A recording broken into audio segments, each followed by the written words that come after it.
Welcome to Legal 123s with ByrdAdatto. Legal issues simplified through real client stories and real-world experiences.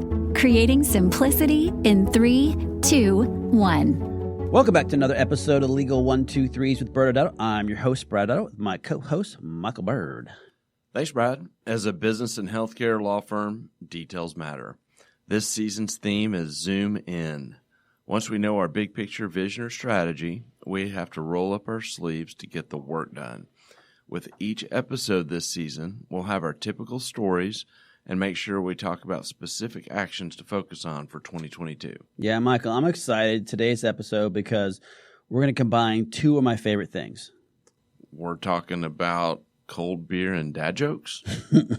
Cold beer, maybe. Well, I'll drop maybe three of them. Cold beer, if we were going to talk about that, sure. But healthcare and the NFL. And speaking of the NFL. No, don't go there. I know you're a Saints fan. We all know you're a Saints fan. And our ratings will plummet if you start talking. Okay. One time I'm going to have a whole thing on the Saints. All right. But, you hear these terms, Michael, like NFL, NBA, NHL, and we a lot of time assume that the general public actually understands what these abbreviations or acronyms mean. Sure, yeah, of course. NFL's National Football League, NBA is the National Basketball League, NHL is the National Hockey League. Yeah, and so that started having me think about acronyms that you and I, or the legal peoples, use all the time. And we as attorneys, we start saying things and maybe the general public doesn't understand, like what's, we say NDA or LOI or POA or SPA or FCA or CLIA or EKRA. Okay. This is reminding me, we all know those a-hole businessmen out there that start dropping acronyms that they know people don't know what they mean, but they act like you should. Mm-hmm. And I'm not saying you're an a-hole. Oh, okay. I'm not saying you're not, but I just want to know where you're going with all this. Well, I thought today we could have a little bit of fun with these strange but true military or government or law acronyms that even us probably don't know, the common lawyers, because, there are so many out there that when people start throwing them out there, as you said, you have that look from your dog where he's like looking sideways, like, what the heck did you just say? So you ready for it? As a judge would say, you have a very short leash. Fair enough. Okay. All right. The very first one, the Lorax. What does that mean? Dr. Seuss? No, that's the Lorax, but sure. Yeah, that stands for the Liaisons Officer for Recognized and Authorized Classification Societies. Okay, what's a classification society? I don't know. Okay. It's the government. All right, ready for the next one? This one sounds like fun, though. DISCO. Okay, what does that mean? Defense Industrial Security Clearance Office. It really sounds like you're just stringing a bunch of words together. Okay. It's their government, baby. Dr. Bob. Okay. Defense Resale Business Optimization Board. I don't know. I think the leash is getting shorter, Brad. All right, last one. All right. And, a lot of people don't think government has a sense of humor, but this was one of my favorite ones. Beer. Brewers Access and Economic Relief Act of 2013. And as you know, we all need more beer to make us happy. I kind of feel like we got beer and dad joke all there by the government. There you go. Okay. Thank you, government. All right, let's stop. Okay. Our guest is going to hang up on us if we do any more, I think. And let me introduce our guest today. His name is Keith Gray. Keith graduated from the University of Connecticut with the BS in Actuarial Science and Mathematics. Sounds very impressive. It does. He was an offensive lineman at the University of UConn. He played multiple years in the NFL, going back to National Football League. And today he is the CEO of Parameno Health, a healthcare management company in Dallas. Keith, welcome. Hey, thank you for having me. Well, Keith, we're, obviously we've had you and I over the years have had a chance to catch up and hear about your really cool life, and you have this cool story. And so I think from our audience perspective, I'm really excited for them to share with you your story with us. But let's kind of go back and take a big step back. And you have this interesting path of where you started. So you always, and you have told me this, you've always been interested in healthcare.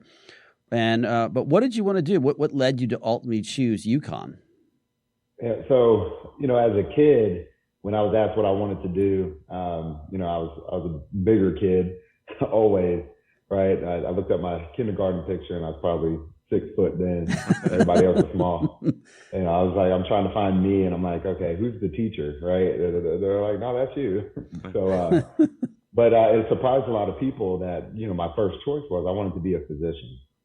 I saw myself wanting to be, just dealing with patients, helping people, whether that was a surgeon or, just family practice. I really didn't know, but I just knew I wanted to be a doctor.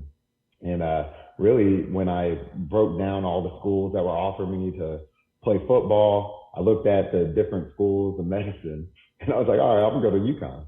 They had a great facility there, so I was like, this is gonna be perfect. And did you pick your major as a part of your pathway to go into medicine?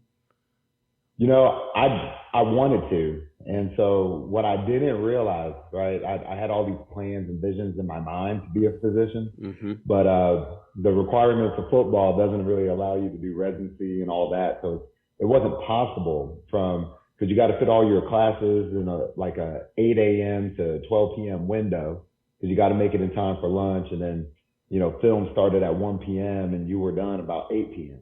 Wow. So trying to do all that, it wasn't possible. So my first 2 years, actually, when I decided, because I was stubborn, and I'm like, they're going to let me be a doctor. I was like, my parents always told me, look, you got this scholarship, don't do communications because because you want to be on TV after your NFL career. There's just not enough spaces, right, to be Tony Romo. So, that was my plan. I'm like, I'll just get a communications degree then. I'll be on TV when it's all said and done. They're like, absolutely not. So I needed to do something meaningful with that scholarship. That's amazing. And so at what point, we know you went into the NFL, I want to ask about that in a minute, but at what point did you realize that was going to be a possibility? Was that all like early on in college or towards the end? So really, when I couldn't become a doctor, right, I said, okay, well then I'll be a physical therapist. And they're like, it's the same thing. Like the time requirement's just not going to happen. So, it was sophomore year, and I'm done with all my prereqs. And now it's like, hey, it's time. So I'm meeting with the educational staff for UConn football, and you got to pick something. So I went to all the different schools, and I'm just like, man. And then math was something that was always easy for me. So I was like, I'm just going to be a math major. My dad, he was one. I was like, you know what, I'm just going to do that. And when I went into the math building, the head of the actuarial program saw me with my football sweats on, and he said, hey, what are you doing in here? I was like, I'm a sign up to get a math degree. And he's like, well, what about actuarial science? I was like, I don't know what that is. And so what he told me sounded great. He said, look, actuaries have almost a 0% unemployment rate. They make really good money. So when you're done playing football, you can still make good money. I said, all right, let's do this. Great advice. It really was. It was. And then he let me in on a secret. Emeka Okafor was there, and he said, well, basketball has a finance guy, but man, if we get a football player to do actuarial science, we'll kill the finance department. I was like, okay, I see what's going on here. That's awesome. So you went on to the NFL after UConn. I'd love to hear a little bit about that, and were you able to stay connected to healthcare during your NFL career?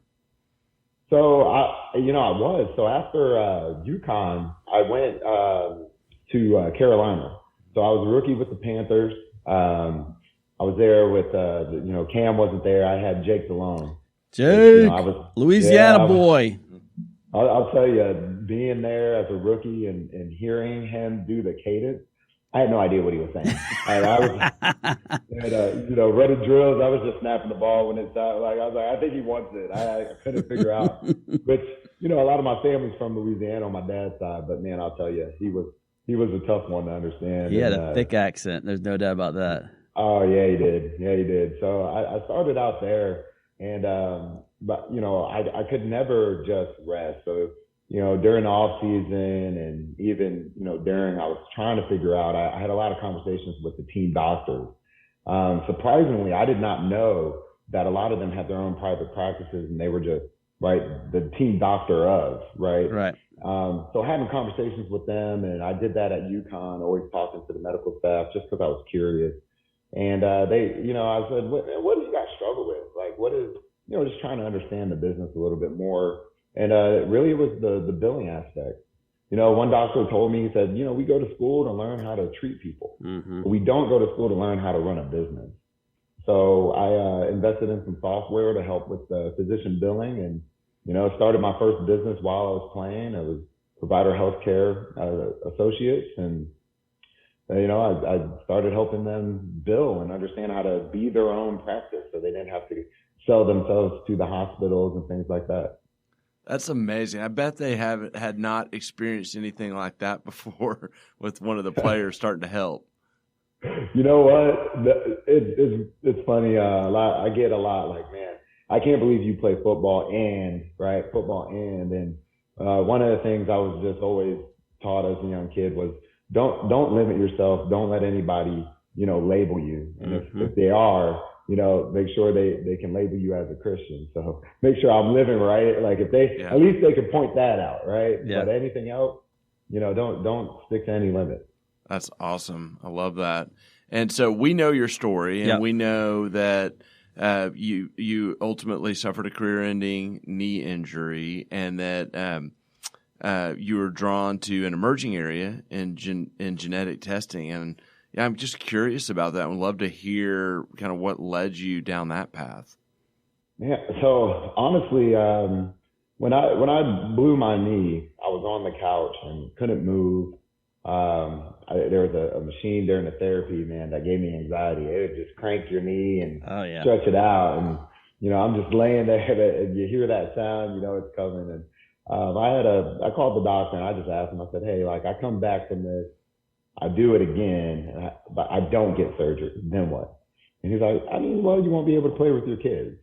So I made the decision. I said, you know what? I'm done. I got to see a lot of things. Met a lot of cool people, from Carolina and Indianapolis. And, I was thankful for the opportunity. And so when I was on the couch, couldn't move, my brother actually came over to visit me one day, and he was working for a genetic company, for a management company. And when I was listening to the PhD scientists talk about what genetics could do, it was amazing to me. Because when I got my injury, I kept telling the doctor, like, hey, like I can only take half of what you're giving me. Like a whole pill is too much. And you're telling me to do it every 4 hours. I just can't. And they're like, man, you're a big guy. You're 320 pounds. Like, this is what you need. And I'm like absolutely not. So when I realized I had to self-dose myself because the way that only one pill made me feel, and then I was hearing about science of pharmacogenomics, I was like, oh, game changer. I was all in. That's amazing. Well, so tell us a little bit about what interests you about, or what led you to what you do today at Parameno Health. A lot of it, so I have my own personal experience with medication and the adverse events it was causing me. I would take those pills. It was like nightmares and sweats and couldn't stay awake. I was lethargic and I hated the feeling. So when I heard about that, I started thinking about all the different applications that this could be applied to. I remember sitting, always with my mom on Sundays. I'd go visit her, and she spent most of her Sundays with just the different medications for the days of the week. And I'm sitting here like, you have 45 pill bottles. Like, what are these for? And so it's like, well, this one I get, water retention because of my diabetes. And this one fights the water retention. But when I take that one, I get headaches. So I take 2 of these, and this is causing me chest indigestion. So I take that for that. And I'm sitting here like, wait. All of this because you take a diabetic pill that causes water retention. It just kept going down the line. So when I took my personal experience and I took hers, I got her tested, and she went from literally, I want to say it was, more realistic, it was probably 22 bottles, 22 different medications, all stemming from one that caused an issue. And when I saw that go from 22 to 5, I was like, oh man, like I got to help other people.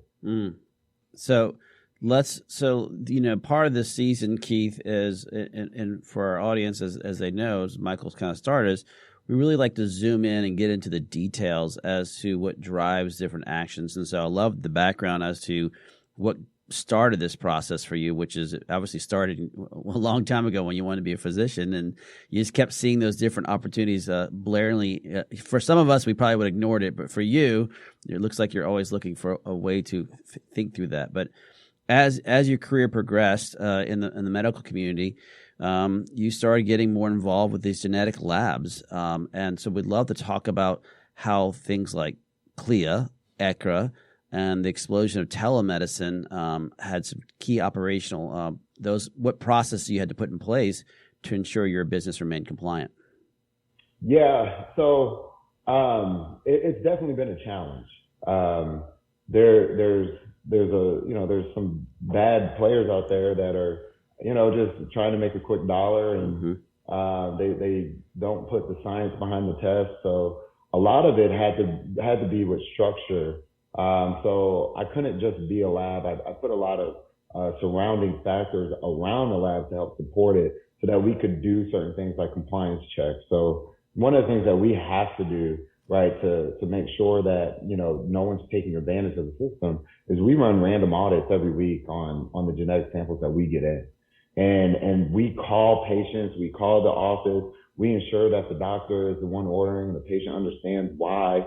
And we have those conversations because we understand the importance, but we also understand those things like you said. It's like, wow, CLIA is paying attention to this. Now there's EKRA laws they're really preventing the fraud out there and the payments for illegal testing. And so we really put an emphasis on the compliance piece, but then we topped it off with, we have a lot of experienced individuals in genetics that work for us. We put a lot of thought and theory into the tests that we create. And it's hard to argue with the science. Yeah. I look at what other people are doing, and then I say, okay, well, how can we make this better? What is out there that they're not doing that can really separate us? And there's certain things where, we test genes that aren't recognized by insurance, but it's recognized by the science. So we run them. We take the cost for them because we know we're going to put out a product that we can defend. I love that. And our passion at ByrdAdatto is helping others succeed. And you've said that throughout this podcast, you keep going back to, is that since the beginning, you always wanted to help others. So when it comes to these testing, and have you seen this great result? Have you heard back from patients or anyone else or the doctors as to what you're able to do with this genetic testing? Yeah, when you say that, the one thing that sticks out to me the most was there was a rehab facility, and I had received a letter from the CEO of the facility, and they said they were struggling with a 17-year-old man. He was a kid, I guess, and he was just very lethargic. He didn't want to participate in the rehab, didn't talk, almost like a zombie. He said, and I called him, he left his number, and I said, hey, I felt that way when I had my surgery. I think he would benefit from a pharmacogenomic test. So we sent him a kit, they tested him, we rushed it back. So I think on a Monday, I got the letter, I called him on a Monday, they had the kit on Tuesday. It came back, so one of the things we do to separate ourselves is we're very high tech, so we want the turnaround time to be fast. So those results got back to him on Wednesday. When we looked at the medication he was on, one of the side effects, because he wasn't able to metabolize it, was that it would make him depressed. So he's taking depression medication that makes him more depressed because it's not right for him. And so they changed the medication on Wednesday. Thursday, he's not at the facility. Friday, he comes by himself. He's talking. He's alert. And I get a personal letter back from the CEO. He doesn't call me, he sends me another letter. And he said that when we talked to that individual, he said Friday was going to be his last day on earth. He was ready to take his own life. And he is so thankful that the facility was able to figure out that what was happening to him was something out of his control, and it was the medication causing him to be where he was at. Wow. And when I got that letter, I was just like, man, this is what it's all about. It's not about, sales reps and doctors and Like, this is why this science exists. And I just wish, more people knew about it. So powerful. Yeah. Well, first off, thank you for sharing that story. I now feel like I got to do something better with myself today, Keith. But I want to thank you again for coming in, sharing your story, and we're very thankful that you got to join us today.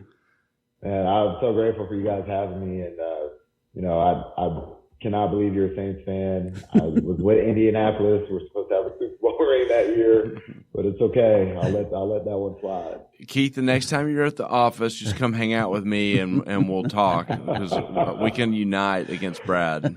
Yeah, absolutely. Well, we're going to, Keith, let you go, and we're going to go to commercial. And when we come back, Brad and I'll have a wrap-up conversation about kind of the legal compliance things that you want to think about with labs. And so we're so grateful that you're here today. Awesome. Thank you. Many business owners use legal counsel as a last resort rather than as a proactive tool that can further their success. Why? For most, it's the fear of unknown legal costs. ByrdAdatto's Access Plus program makes it possible for you to get the ongoing legal assistance you need for one predictable monthly fee. That gives you unlimited phone and email access to the legal team, so you can receive feedback on legal concerns as they arise. Access Plus, a smarter, simpler way to access legal services. Find out more. Visit ByrdAdatto.com today. Welcome back to Legal 123s with ByrdAdatto. I'm your host, ByrdAdatto, with my co-host, Michael Byrd. Now, Michael, I'm extremely thankful Keith could join us today, and I'm glad our audience was able to hear from an expert who's running a compliant laboratory, but more importantly, just him sharing his story. It's a very powerful story as to why he got there. Yeah, especially with this season, being the theme of Zoom In, the lab arena is not only highly regulated, but it's been seeing a lot of enforcement activity over the last few years. And let's be real, there's a lot of bad actors in that world. And so it's so refreshing to hear someone wanting to do it the right way. And he is, and he has no choice but to be compliance minded in this world. Yeah. So Brad, you mentioned a couple of acronyms earlier that some of our audience may not be familiar with. In fact, we know they're probably not, because they were pretty heavy words. This was back when you were being an a-hole. Yes, yeah. Yes. I mean, I'm not saying you were being an a-hole. No. So let's go into that and get some new vocabulary words out there. Can you give a quick explanation of what you mean by CLIA? Yes, and by using that word, I actually have to give us two vocabulary words. So the first one is CLIA, and that stands for Clinical Laboratory Improvement Amendments. This is something that the CMS, or the Centers for Medicare and Medicaid Services, they are the government, federal government entity that regulates laboratory testing on humans. And that's where CLIA comes from. It basically establishes all the lab testing processes. It applies to and it applies regardless of what the setting is. So if you're in a hospital or a commercial lab, or if you even have a little lab kit inside your physician's office, CLIA applies. Well, so you mentioned CMS and CLIA's federal, so does it only apply if you take Medicare and Medicaid? Great question, Michael. And no, it applies anytime you're performing a test, even one it doesn't matter who the payer is. So basically, CLIA is really, if you think about it from a medical perspective, CLIA is trying to establish the standard of care that you must follow if you own and operate a lab, regardless if their payer is the federal government or a commercial payer, or even a cash payer. This is the standard of care that's expected for running a CLIA lab. So when I'm picturing a lab, I'm picturing those large testing machines spinning vials of blood. Is that what we're talking about? It's a good picture. That is a type of lab that would be under the CLIA lab. And there, as you add more technical nuances to it, there's more things to it. But basically, the simple tests that are not technical but still cleared by the FDA for even home use, that would also be required by CLIA. So, for instance, like a CLIA waive test, or you get a certificate of waiver from CLIA. And that's pretty common for most of your physician offices. And of course, as we all know, with that pandemic thing going on, a lot of people got very familiar with those COVID tests, which are now their COVID home tests. So again, there's a waiver that you get from a CLIA lab to get those COVID tests. And just a quick follow-up on the waiver, does that essentially mean it's less heavily regulated if it falls into that category? It just the type of requirements that are needed to meet it. And so the FDA first approves that this is a type of way of which you can grab samples, and then CLIA says that when you're then taking on the sample and then it's then processed, it's going to be processed different. But it's the higher levels that, like, again, your blood tests or other things, the more stuff that they pull out and try to test, and the higher needs of the lab to be more complicated, to your question. Got it. Okay, one final question about CLIA. We always talk about every state being different when it comes to most of the healthcare regulations, or many of them. Does that apply here as well? Yes and no. And so first off, let's take a step back. You know, we do a lot of podcasts and we start talking about ownership of medical practices. And first thing you have to understand is in almost any state, anyone is allowed to own a licensed facility, meaning that you don't have to be a physician to own this. So such as a hospital or imaging center. And obviously we're talking about labs. And then second, most states don't have some state level of licensing for labs. They just basically follow the rules established by CLIA rules, and they're just issuing CLIA licenses. And that's so, for instance, we're right now in Texas. So that's how it works here in Texas. Texas, the licensing arm of Texas follows the CLIA rules. There are a few states that have their own rules when it comes to laboratories and require separate state licenses or certifications, or a combination with CLIA. Although New York, like a lot of things in New York, is very unique because it created its own laboratory regulatory environment, making New York labs technically exempt from CLIA. So if you're doing a lab in New York, you actually don't follow the CLIA process. You actually have to go through the New York process. And so the question really does boil down to whether or not your state has its own licensing process and certification, or does it simply follow CLIA? Are you feeling okay? I went out of mind right there for a little bit. Okay. Well, I also have never heard you say Texas like a normal human. Oh, yeah, sorry. Texas. There we go. There's Brad. Okay. Real quick before we end, we've got another term you mentioned earlier, EKRA. Can you briefly describe what that is? Yeah, so EKRA stands for Eliminating Kickbacks in the Recovery Act of 2018. Now, this actually passed part of a much larger bill, but it's really about trying to address the opioid crisis back in 2018. So EKRA is a federal law that is very similar to those you've heard us talk about, the federal anti-kickback law. It's similar, but it prohibits payments for referrals, but applies to clinical laboratories. So it's a very focused law in that sense. Similar, but not the same? Right. So the main difference with EKRA is payer indifferent, meaning that a lot of the federal laws that we've talked about in the past, they only applied to Medicare, Medicaid, or TRICARE.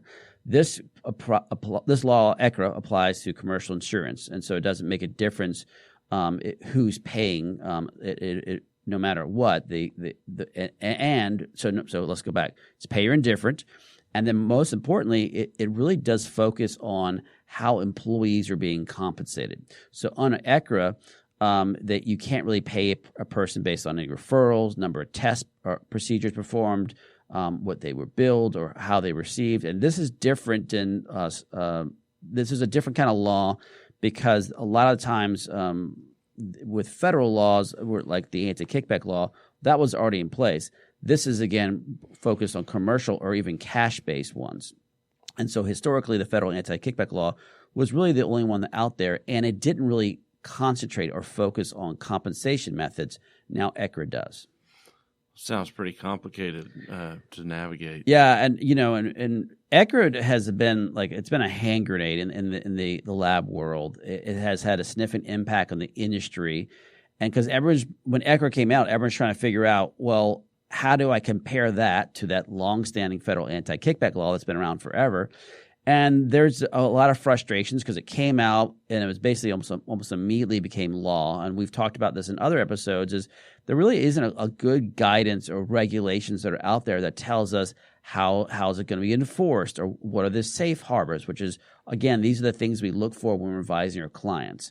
But, Michael, before the audience all tunes out, let me hit the pause button and get off CLIA and EKRA and the other things that impact the lab world. And let's just zoom in and talk about some specific actions our audience should be considering when navigating complex regulatory environment, such as genetic laboratory testing, as Keith is doing. We started this episode talking about the a-holes that throw out the acronyms and act like you should know. And a lot of times we just kind of roll with it and don't ask the question. Mm-hmm. And in healthcare, that can be a big problem. Like totally if you just heard someone talking about EKRA and in the lab world and just like acted like you knew what you're doing and did what everyone else is doing, you could get in trouble because there's a lot of bad actors in this space, and there's a lot of bad actors in healthcare. And so hit the pause button, and if you're going to go into a business like healthcare with the compliance requirements that it has, either learn it or get someone to help you, guide you through the kind of the minefield. Totally agree, Michael. So, Michael, that's all the time we have today. But next Wednesday, we have another special guest, Jamie Lintz Vasquez, who's going to be joining us to discuss, again, compliance, but this time from proper billing and coding of medical procedures. Thanks again for joining us today. And remember, if you like this episode, please subscribe, make sure to give us a 5-star rating, and share with your friends. You can also sign up for the ByrdAdatto newsletter by going to our website at ByrdAdatto.com. ByrdAdatto is providing this podcast as a public service. This podcast is for educational purposes only. This podcast does not constitute legal advice, nor does it establish an attorney-client relationship. Reference to any specific product or entity does not constitute an endorsement or recommendation by ByrdAdatto. The views expressed by guests are their own, and their appearance on the program does not imply an endorsement of them or any entity they represent. Please consult with an attorney on your legal issues.